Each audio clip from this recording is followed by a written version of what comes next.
Para mediar o diálogo, convido a coordenadora programática na Fundação Avina para as agendas de migração e inovação política no Brasil, Rogeni Almeida Santos Costa.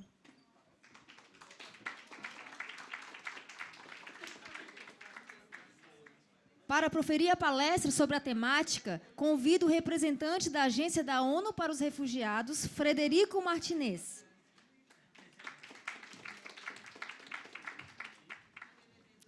Convido também os debatedores Felipe Vasconcelos, advogado responsável pelo setor de proteção do Instituto Migração e Direitos Humanos e professor substituto da Universidade de Brasília. E Paola Gerstein, advogada integrante da Rede Acadêmica Latino-Americana sobre Direito e Integração das Pessoas Refugiadas. Com a palavra, a mediadora do debate, Rogeni Almeida Santos Costa. Obrigada. Boa tarde a todas e a todos. É uma honra para a Fundação Avina estar compartilhando e colaborando com esse processo de culminância do projeto Atuação em Rede para Migrantes e Refugiados. Eu tive a oportunidade de participar de 2 encontros, o encontro que aconteceu em São Paulo e o encontro de Boa Vista. E, para nós, tem sido super importante os resultados, né, que esses processos de formação estão desencadeando nos estados, né? Por isso que nos honra e nos orgulha estar colaborando, estar especialmente favorecendo a participação da sociedade civil, que entendemos ser um segmento extremamente relevante nas ações de atendimento aos migrantes e refugiados no Brasil, especialmente a Rede Solidária para a Migração e Refúgio, a Rede MIR, que é liderada pelo Instituto Migrações e Direitos Humanos, que no mês de outubro realizou seu encontro nacional. Antes de passar a palavra ao nosso palestrante, eu gostaria de fazer uma homenagem ao Dr. Akira, pelo excelente trabalho que ele vem desenvolvendo frente à direção da Escola Superior do Ministério Público da União. Eu tenho a oportunidade de acompanhar vários eventos que eles promovem pelas redes sociais, são eventos de extrema relevância, né, para a defesa dos direitos e da cidadania no Brasil e para a promoção dos direitos, além desse trabalho específico de coordenação do projeto Atuação em Rede. Em segundo lugar, eu quero fazer referência ao tema, a celebração do dia de hoje, né, o Dia da Consciência Negra. Eu gostaria que esse dia ele fosse especialmente para nós, que estamos numa posição de pessoas privilegiadas, na maioria das vezes, né, sobre o significado da importância da gente precisar, sim, ter um dia para refletir, para questionar essa questão da consciência negra que precisa crescer e precisa se difundir nesse país em políticas afirmativas, em políticas inclusivas. E dizer, né, que o ato que aconteceu ontem na Câmara dos Deputados, né, ele foi uma violência objetiva contra uma exposição de arte, né, uma exposição sobre o tema, né, da violência contra a população negra, mas também foi uma violência simbólica contra a população negra no Brasil. E nós, como cidadãos, precisamos nos questionar. Eu estava aqui me questionando, ainda agora há pouco, a mim mesma, e perguntando quantos brasileiros foram às redes sociais, né, da Câmara dos Deputados para manifestar a sua indignação com esse ato de violência. E questionando a mim mesma. Lá no site da Câmara do Deputado tem aquele link Fale Conosco. Eu fiquei me perguntando quantos de nós, como cidadãos, foram a esse site manifestar-se a respeito desse ocorrido. Mas, para não fugir ao tema, né, Gostaria de dizer que nós pensamos a seguinte dinâmica aqui para este painel. Nós vamos ouvir o Frederico Martinez, que é o palestrante convidado, e, em seguida, nós vamos abrir o espaço para os dois debatedores. O Frederico vai responder, dialogar com as questões que eles apresentarem, e, em seguida, nós vamos abrir para as perguntas do público, ok? Então, passo a palavra ao Frederico Martinez, ele está aqui representando o Alto Comissariado das Nações Unidas para os Refugiados, ACNUR, que aceitou muito gentilmente colaborar com este tema, Pacto Global dos Refugiados, mecanismos de governança e desafios para o seu cumprimento. Boa tarde.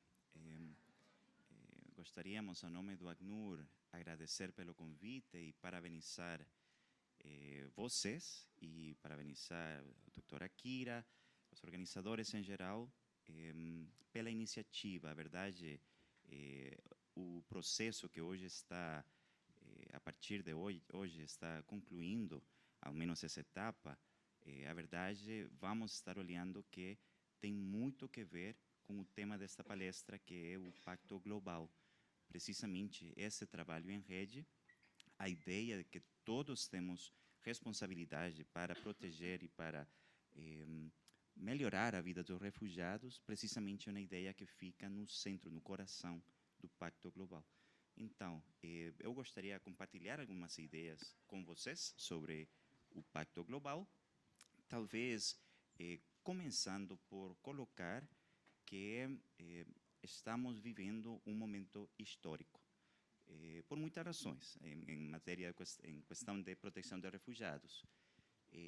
Talvez é o momento mais importante na história recente, onde a comunidade internacional tem manifestado um compromisso, um interesse firme em matéria de proteção de refugiados, que desde 1951, quando a Convenção sobre o Estatuto de Refugiados foi adotada, que também marcou outro momento histórico. Mas vamos olhar o conteúdo e como foi concebido o Pacto Global, o conteúdo e a significância também. Talvez, eu acho que dá para colocar que muito que vamos estar falando, quando falamos sobre o Pacto Global, tem que ser colocado em uma perspectiva, não só histórica, mas uma perspectiva geográfica. Lembrem que, ao longo da apresentação, vamos ver como o Brasil, a verdade, tem muitas boas práticas em matéria de proteção de refugiados, mesmo se existem desafios grandes, alguns deles.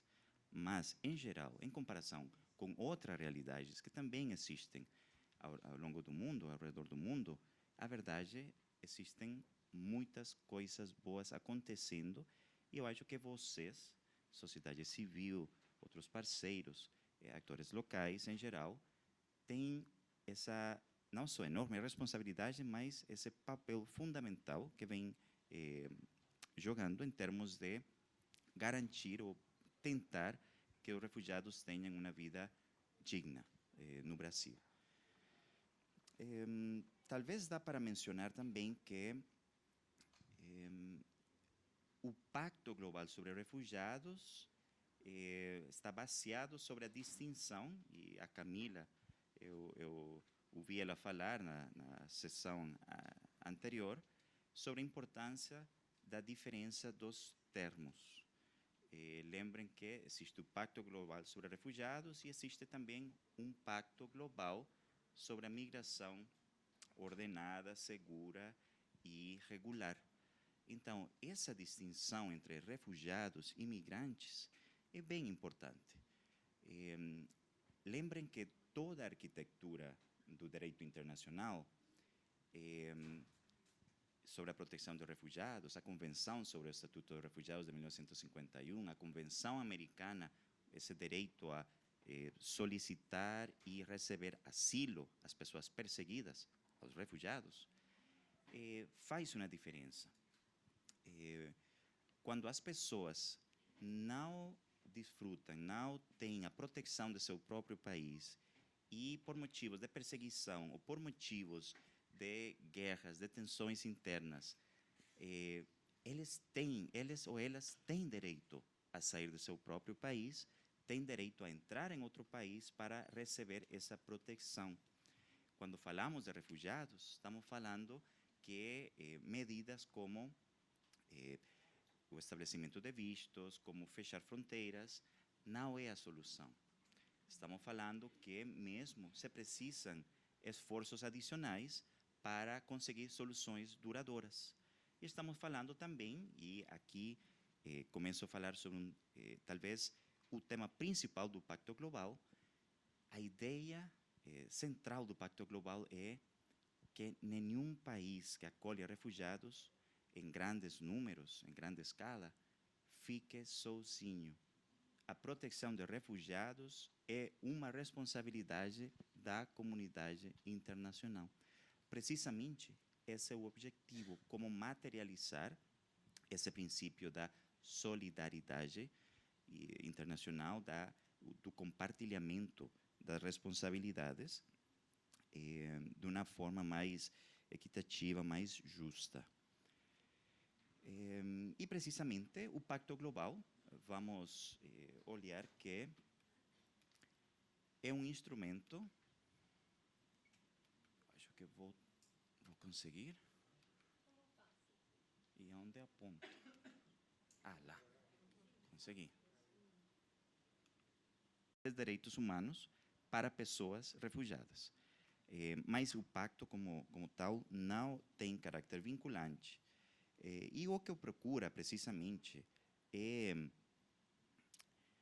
tentar organizar ou fazer de maneira mais predicível, mais que os Estados possam antecipar, em caso de uma chegada numerosa, massiva de refugiados, como antecipar o conteúdo e sistematizar um pouco, ou padronizar, talvez seja a melhor palavra, a resposta. E vamos olhar que isso é o que o pacto tenta um pouco fazer. Agora, o pacto foi adotado há quase um ano, na Assembleia Geral das Nações Unidas reafirmou o pacto, e esse instrumento tem duas partes, dois componentes. O primeiro, que não foi adotado o ano passado, a verdade, que foi o marco compreensivo da resposta a fluxo de refugiados, que foi adotado no ano 2016 através da conhecida Declaração de Nova York sobre Refugiados e Migrantes. Esse marco compreensivo, precisamente, tem alguns princípios, alguns padrões que procuram ordenar, regularizar a resposta quando se trata de fluxos massivos de refugiados. E o pacto incorpora esse marco compreensivo. Mas também tem um programa de ação que sim é novo e que tem um objetivo de facilitar a implementação do pacto. Algumas considerações importantes sobre esse pacto.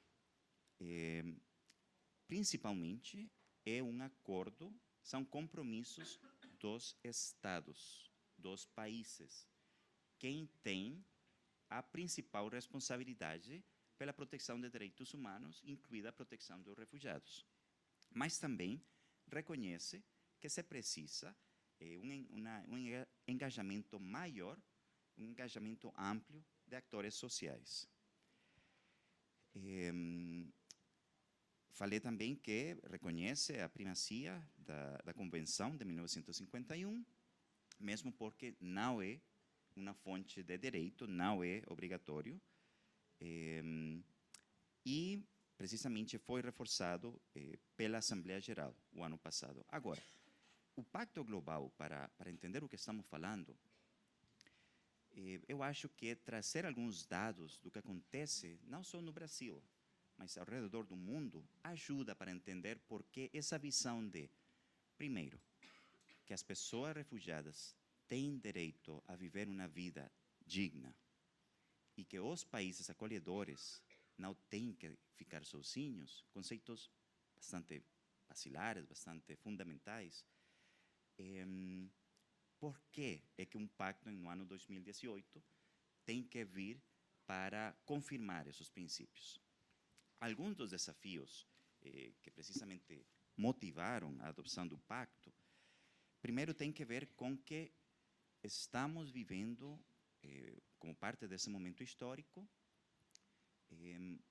hoje existe o maior número de pessoas refugiadas na história recente da humanidade, de todo o século XX. Mais de 25 milhões de refugiados. Quase os 60% desses refugiados são acolhidos hoje por apenas 10 países. Dos mais de 190 países da comunidade internacional, a maioria dos refugiados estão sendo acolhidos por 10 países. 85% dos refugiados moram em países de renda média ou baixa.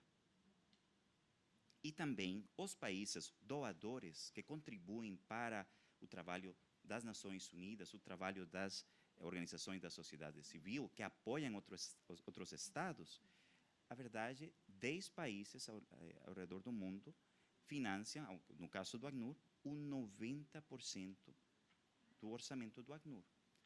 Então, o que eu quero falar é a necessidade de precisamente espalhar ou distribuir as responsabilidades de uma melhor forma.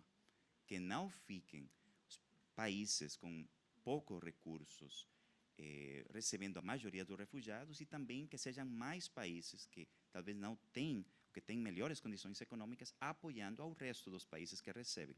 E esse é o conceito de não deixar os países acolhedores sozinhos.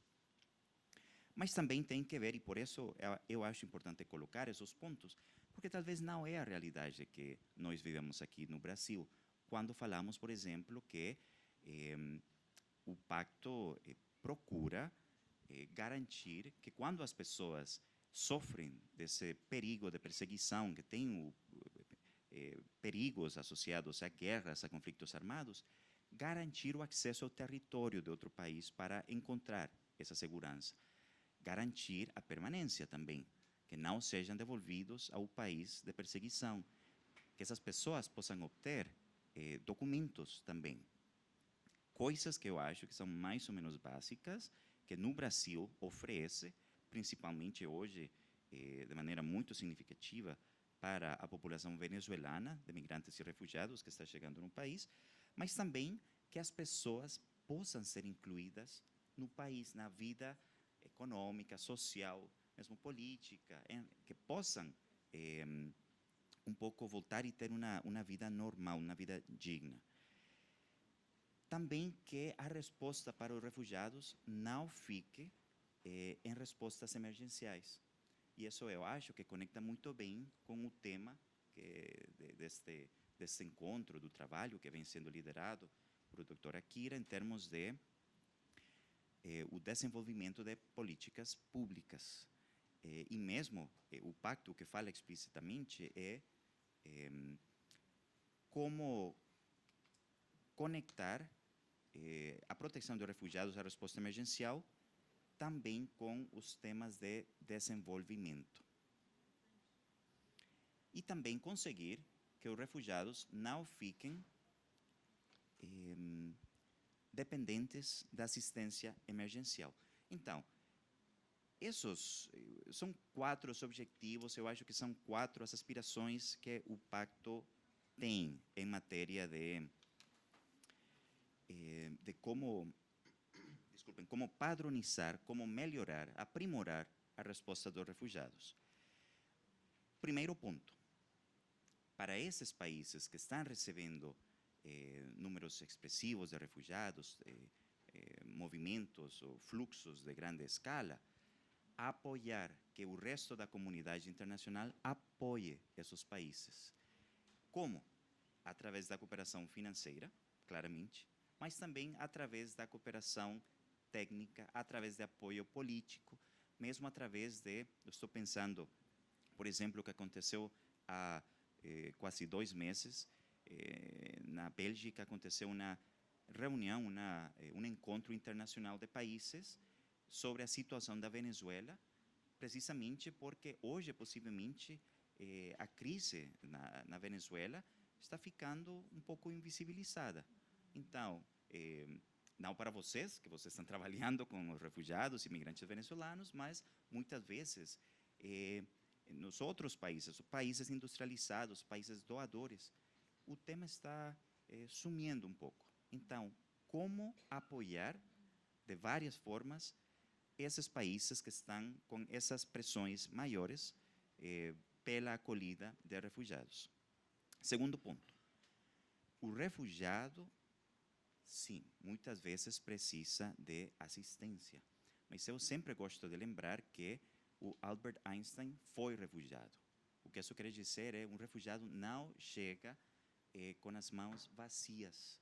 Um refugiado é uma pessoa normal que precisa de uma oportunidade para fazer parte da nova comunidade de acolhida. E isso é precisamente o segundo ponto. Como conseguir a autossuficiência da população refugiada, mas também cuidando não só a comunidade refugiada, mas também as comunidades de acolhida. E isso é muito importante também para avançar em garantir um ambiente, uma convivência pacífica, que não seja que essa pressão que os serviços públicos, por exemplo, as escolas, hospitais, existe pressão quando chegam refugiados em número expressivo.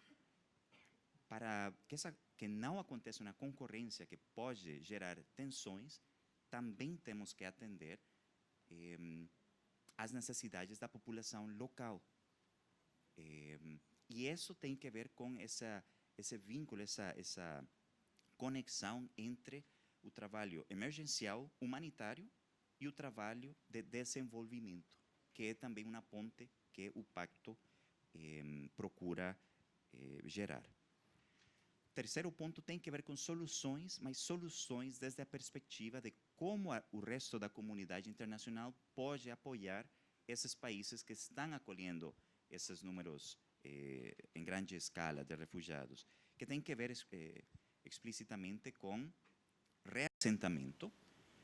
Reassentamento é essa instituição que permite que uma pessoa que teve que sair do seu país por violência, perseguição, chega a um segundo país, o país de asilo, de proteção, mas que por várias razões a pessoa não consegue ficar de maneira segura, digna, nesse país e precisa de um terceiro país. Isso é o reassentamento, esse terceiro país que consiga um instrumento não só de proteção, o reassentamento, mas é um instrumento para a melhor distribuição das cargas, das responsabilidades por parte da comunidade internacional.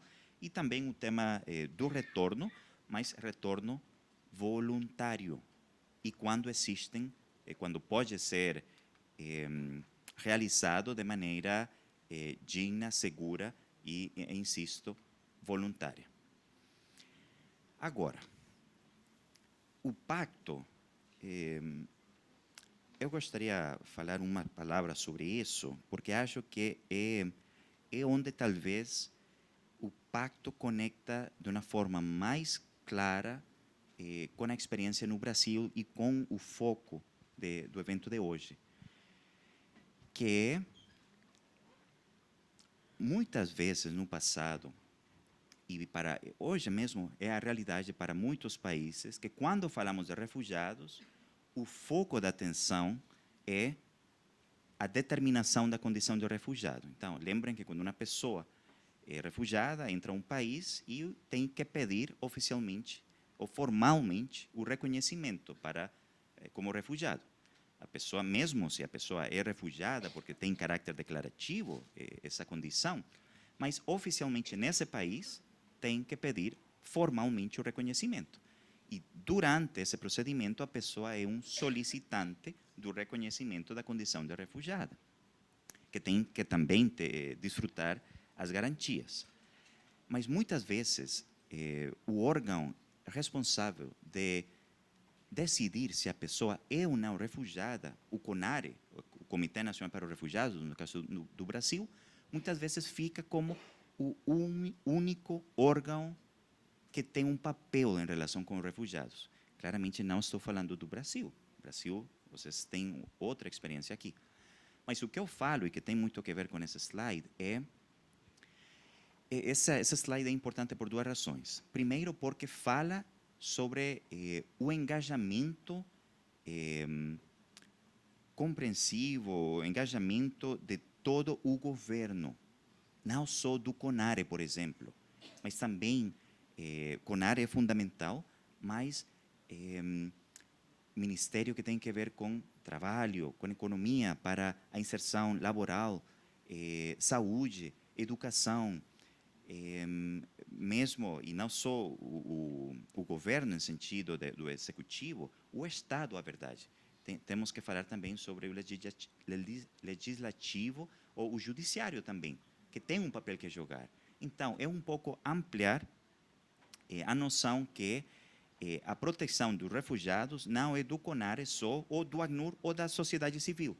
É o engajamento abrangente das diversas instâncias governamentais. E, além disso, o que em inglês normalmente se fala de the whole of society approach. É o engajamento da sociedade inteira. E que é um pouco o que o conceito, a noção da rede, o que subjace a noção da rede, que tem que ver claramente com engajar os refugiados. Eles não são sujeitos passivos de assistência, pelo contrário, têm que ser sujeitos ativos, é sua vida ao final do dia. Mas também comunidades, ou as comunidades da acolhida. Tem que ver o trabalho da sociedade civil, organizações de fé, mas tem que ver também as autoridades locais, municípios ou estaduais, mesmo federais, tem que ver com as outras ramas do Estado, eu já falei sobre o legislativo, tem que ver com os acadêmicos também, as universidades, tem que ver com organizações regionais, tem que ver com doadores, atores de desenvolvimento, setor privado, enfim, o público em geral. Existem 1000 formas em que todos podemos nos engajar na proteção de refugiados e, precisamente, essa é a lógica, a filosofia do Pacto Global. Como conseguir o engajamento do coletivo, não só de 2 atores engajados diretamente com a proteção dos refugiados. E talvez para mencionar o detalhe de alguns pontos que o pacto também identifica e que precisam do apoio da comunidade internacional. E o que eu gostaria de mencionar é, para vocês olhar, deixa eu ver se consigo, o parecido, as semelhanças que tem esses pontos com a Operação Acolhida aqui no Brasil, que vamos olhar um pouquinho sobre esses pontos lá. O pacto identifica, três grandes áreas de trabalho que a comunidade internacional tem um papel que jogar para fortalecer os países de acolhida. Recepção e admissão, que tem que ver todo o tema de ingresso ao país, registro, documentação, a permanência no país. Depois, além de poder permanecer, as pessoas precisam do desfrute dos direitos básicos, mas também o acesso a serviços públicos, com as considerações dessas populações que talvez tenham riscos específicos, mulheres, crianças, idosos, povos indígenas, pessoas com deficiências, etc. E, claramente, a comunidade internacional tem um papel que jogar em termos de soluções e como compartilhar essas responsabilidades com os países acolhedores. Eu tão só gostaria de mencionar justo pela relevância e pela o momento é muito, muito oportuno, um componente que tem que ver justo com a governança do pacto e que tem que ver com o Foro Global. Eu acho que lá. O pacto concebeu a necessidade ou a relevância de ter um foro global cada 4 anos que sirva como uma forma para os Estados se encontrar, compartilhar boas práticas, mas também um pouco para cobrar contas, né? Accountability, um pouco para entender como esses compromissos que foram assumidos através do pacto estão sendo cumpridos, os desafios que existem. E justo em menos de um mês, o primeiro Foro Global para Refugiados vai acontecer lá em Genebra, justo o dia 17 e 18 de dezembro. Genebra vai sediar o evento, que vai acontecer cada 4 anos, e essa primeira vez é um pouco para o objetivo do foro é um pouco manter o momentum gerado pela adoção, pela reafirmação da Assembleia Geral o ano passado do pacto. Então, em um mês, os estados, incluindo o Brasil, vão estar reunidos falando precisamente sobre a realidade, a situação que eles estão enfrentando, mas também compromissos específicos que os países estão apresentando para assumir internamente, mas também para apoiar outros países, esses outros países que talvez tenham pressões maiores em termos de um número mais expressivo de refugiados nesses países. Então, eu gostaria talvez deixar ali e ouvir um pouco os outros colegas e depois estou disponível para perguntas. Obrigado.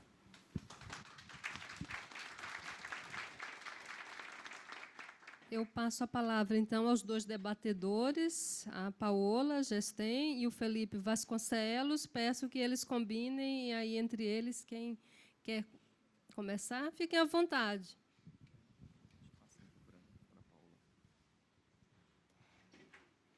Bom, obrigada, Rogeni. Obrigada, Federico. Boa tarde a todas e todos. Bom, vou ser breve, porque acho que a gente já extrapolou o tempo. Quando eu estava pensando sobre o que falar em relação ao Pacto Global, eu fiz uma comparação entre o Pacto Global e a Declaração e o Plano de Ação para o Brasil de 2014. E ambos estão enfocados na proteção. Mas, enquanto os documentos de 2014 eles contêm um forte enfoque na solidariedade, o pacto, como o Federico falou, ele enfatiza um apoio de caráter institucional, porque ele se refere a compromissos direcionados aos Estados. E qual que é a importância, né, disso existir? Como o Federico falou também, 85% das pessoas refugiadas hoje no mundo estão em países que têm renda média ou renda baixa. E os países de acolhida, eles precisam de uma resposta adequada para que a sua infraestrutura ela atenda não só a recepção, mas, sobretudo, a garantia e a efetivação dos direitos das pessoas que chegam. O pacto ele é um marco de ação para governos, organizações internacionais e para todos os atores envolvidos na temática migratória e de refúgio. E um marco de ação para quê? Para que as pessoas, não só para que elas sejam reconhecidas como refugiadas, mas para que elas possam prosperar naquele país. E, quando for o caso, para que elas possam também retornar de forma voluntária e em segurança aos seus países de origem. Para isso, para uma verdadeira integração, na qual as pessoas possam prosperar, nós temos um trabalho que não é só institucional, no sentido de desenho de políticas e de determinação de quais órgãos fazem o quê.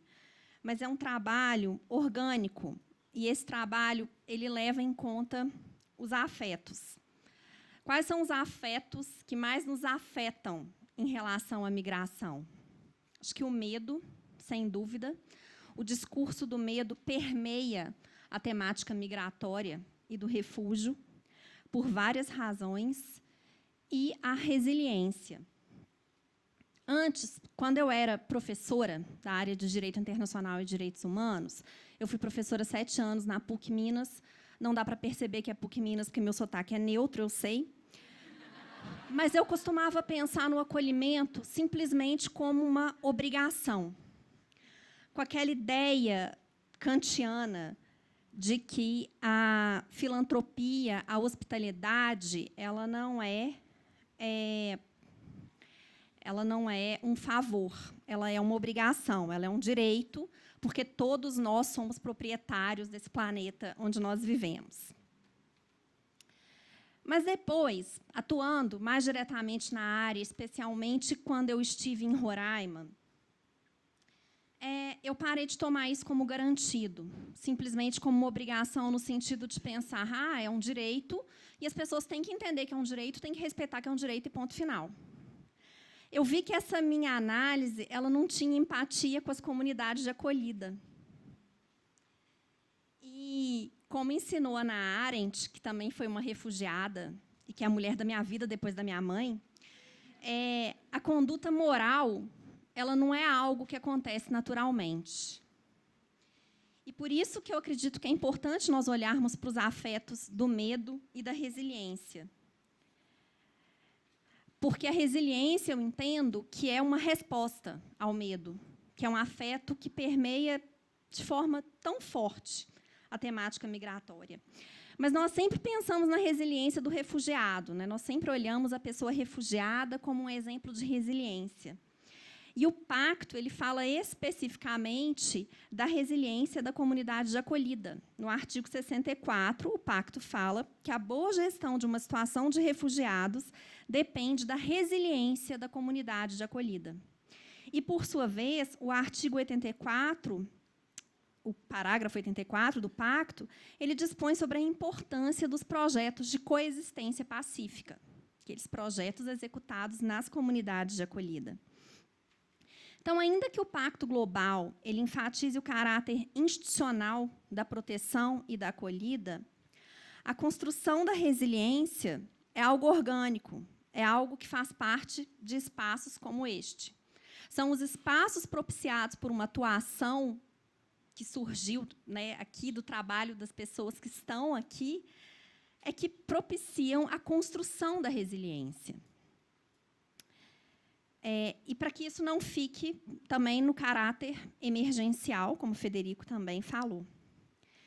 E como a conduta moral ela não é algo garantido, nós precisamos tanto de espaços de articulação, de escuta, de construção, e, nesse momento, sobretudo, de manutenção do nosso marco legal em relação ao refúgio, em relação à migração. E precisamos, eu vejo, de encontros como esses. O Spinoza falava que bons encontros são encontros que propiciam bons afetos. E os bons afetos são aqueles que aumentam o nosso conatos, o nosso esforço de perseverar na existência. Eu acho que os espaços que são criados, propiciados por encontros como este encontro e todos os encontros que fizeram parte dessa atuação em rede, eles devem seguir porque são as oportunidades que nós temos de oferecermos resiliência e ampliarmos a nossa própria resiliência e, assim, combatermos o medo e sermos cada vez pessoas mais abertas, no sentido mais legítimo, genuíno da palavra, a receber e a integrar as pessoas que chegam. Era isso.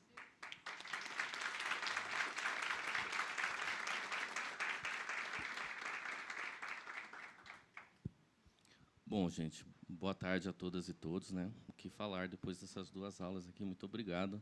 Agradecer, fica difícil, né? Tanto nome citado ali, tanta gente boa, que eu fico até... Mas, enfim, o que eu Em primeiro lugar, meu nome é Felipe Vasconcelos, eu sou do IMDH, venho, na realidade, a pedido da irmã Rosita, para também poder levar uma saudação dela, que, enfim, queria muito estar aqui, tenho certeza, ajudou a construir, esteve presente em diversas oficinas, participando das discussões, e, enfim, por conta de uma condição médica, não pode estar aqui, mas pediu que eu viesse levar os agradecimentos dela, a saudação dela a todos que ajudaram a construir, principalmente os migrantes e refugiados, toda essa articulação que vem construindo diversas coisas do ponto de vista de conscientização, de solidariedade, de espaços de compartilhamento, de promoção de ideias, e agora de construir estratégias para o futuro. Então, enfim, em primeiro lugar, levar essa saudação dela e a todos vocês, tá? O que eu gostaria de ressaltar, na realidade, eu fiz alguns estudos do Pacto Global para Refugiados. Eu acho que a primeira coisa interessante que o Federico ressaltou logo no começo da fala dele é a questão da responsabilidade, né? O Pacto fala muito em carga, ônus,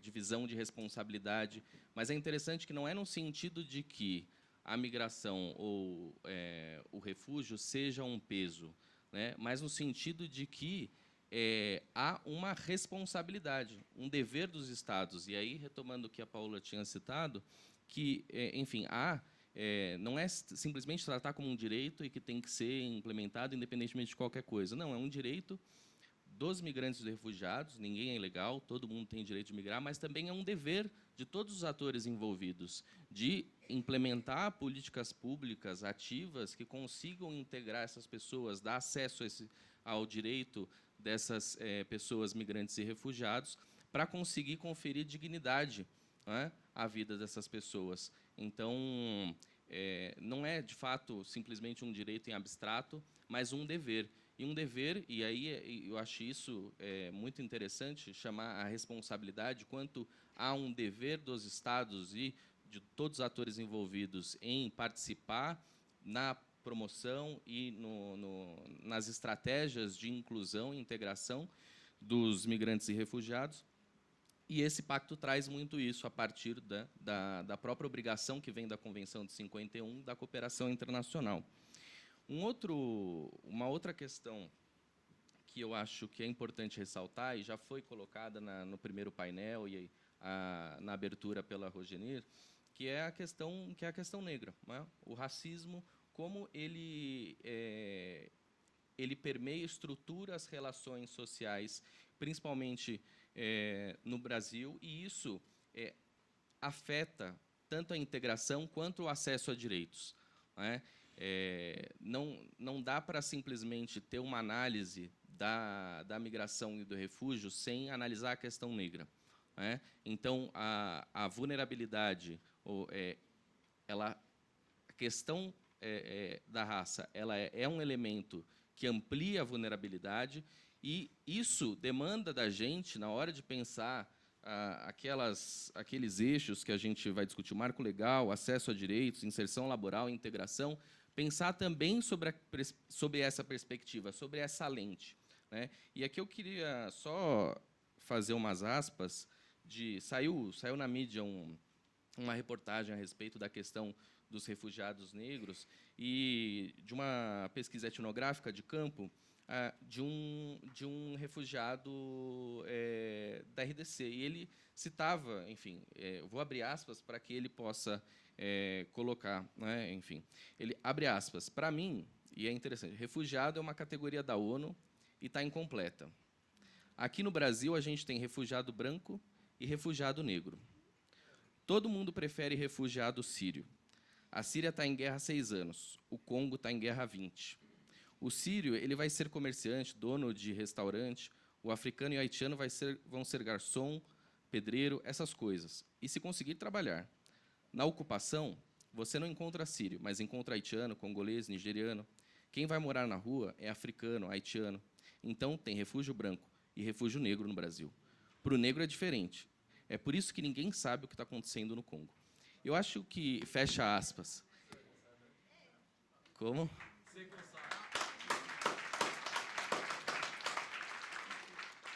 E eu acho que essa perspectiva tem que estar em mente na hora da gente discutir nas oficinas, na hora... E eu trouxe essa questão não por ser dia 20 de novembro, né, e o Distrito Federal não ser feriado, mas para que a gente pense a partir do pacto, porque o Pacto Global ele não desenvolve muito essa questão, sentir que não há um desenvolvimento a respeito da questão do racismo e tudo isso, mas ele joga muito para o desenvolvimento subregionais e regionais a importância de se debater esse tema. Então, quando nós formos pensar a construção do pacto, que já que todos nós somos responsáveis e todos nós vamos discutir a implementação do Pacto Global para Refugiados no Brasil, que a gente pense sob a perspectiva de raça e sob a perspectiva transversal, que também foi colocada pela Letícia, né, não só de raça, de gênero e de classe. Né? E para fechar, uma outra questão que eu achei interessante a respeito da questão do financiamento. Né? Então, o Pacto Global para Refugiados fala muito de captação de recursos, financiamento, vinculação com outras agências internacionais. E daí eu verifiquei, fiz alguns estudos, que parece que o Banco Mundial abriu uma linha de financiamento para 2 bilhões de dólares para os 10 países de mais baixa renda, para apoiar em casos de fluxos de refugiados de larga escala ou situações prolongadas disso. E daí a minha preocupação porque o pacto tem uma preocupação com, por exemplo, políticas públicas ativas de emprego, trabalho e renda quando fala do trabalho decente. E o pacto fala isso. Necessidade de a gente ter marcos institucionais para o trabalho, que seja trabalho digno, né? Que não seja um trabalho sem direitos, né? Que tenha emprego e que tenha direitos e que tenha dignidade. Essa é a ideia. Né? Não escolher entre uma coisa e outra. E daí eu fico pensando, e eu acho que a Acnur tem essa oportunidade de construir, junto com o Banco Mundial, essas políticas e esses financiamentos, de que forma conseguir conectar essa perspectiva de política pública ativa de emprego, trabalho e renda com uma perspectiva, às vezes, que eu vejo do Banco Mundial, como, por exemplo, no projeto Doing Business, que está vinculado muito a uma abertura, uma desregulamentação do mercado de trabalho, que implica o que a gente está vendo hoje, que é um aumento do desemprego massivo, enfim, o aumento da informalidade, que afeta, e daí volta também, as mulheres, os negros, e principalmente as mulheres negras. Então, de que forma conectar essa perspectiva do pacto com acesso a trabalho decente com a lógica do sistema financeiro internacional, na realidade. É isso. Obrigado.